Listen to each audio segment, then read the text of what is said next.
Welcome to the deep dive.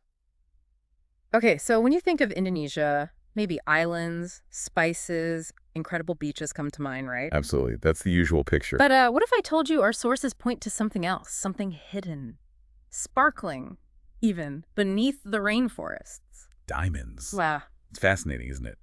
Indonesia is known for gold, nickel, sure, but diamonds, that's a story not many people know. Exactly. So that's what we're diving into today, unpacking the sources on Indonesia's sort of secret Well, a diamonds. great topic Yeah.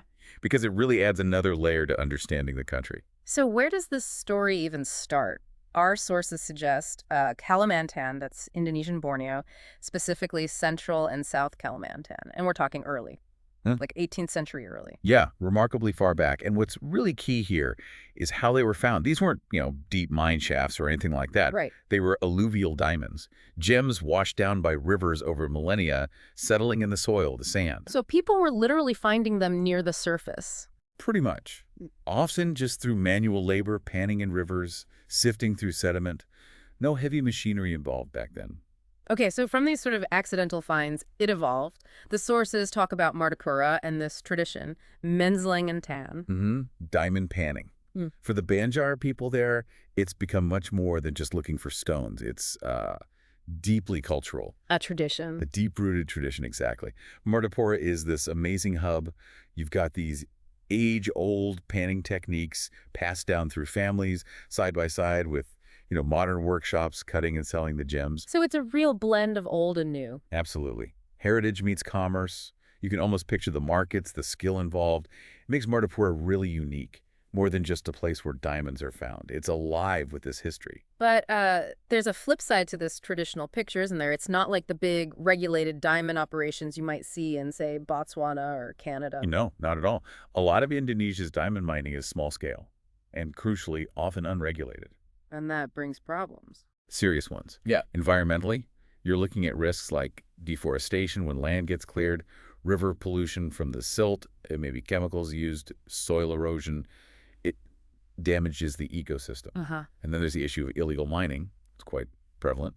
This harms the environment, of course, but also puts the communities themselves at risk, unsafe working conditions, that sort of thing. Even if the trade brings in some money locally? Right. It's a really complex situation. You've got livelihoods tangled up with significant environmental and social risks. It does sound incredibly complex. Tradition, income, but also real danger and damage.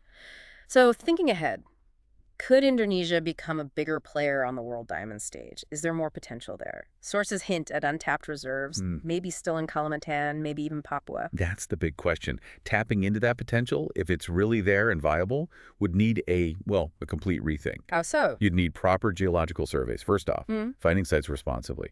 Then, crucially, environmentally sound mining methods. We can't repeat the past damage. Plus, sustainable investment, real government oversight to manage things properly, prevent illegal mining, ensure safety standards, maybe even responsible tourism could play a part, helping places like Martapura thrive economically but sustainably. So it's about finding a balance, protecting the land and the people while maybe developing the resource. Exactly. It's about ensuring fair economic opportunity while safeguarding the environment and cultural heritage. That's the tightrope walk. So for you listening, what's the takeaway? I mean, these Indonesian diamonds, they're more than just shiny stones, aren't they? They kind of symbolize this whole tangle of tradition, economic hope, and really urgent environmental questions. Right. It shows the hidden layers within a country. It's a story of resilience, definitely, but also a bit of a warning, maybe, Yeah. about how we manage resources anywhere. I think that leads to a final thought to leave you with. How can places rich in resources like this manage them so they actually boost both the economy and cultural preservation? Instead of becoming just environmental problems. Precisely. How do you make these hidden treasures a force for good overall? That's the challenge, not just for Indonesia, but for many regions around the world.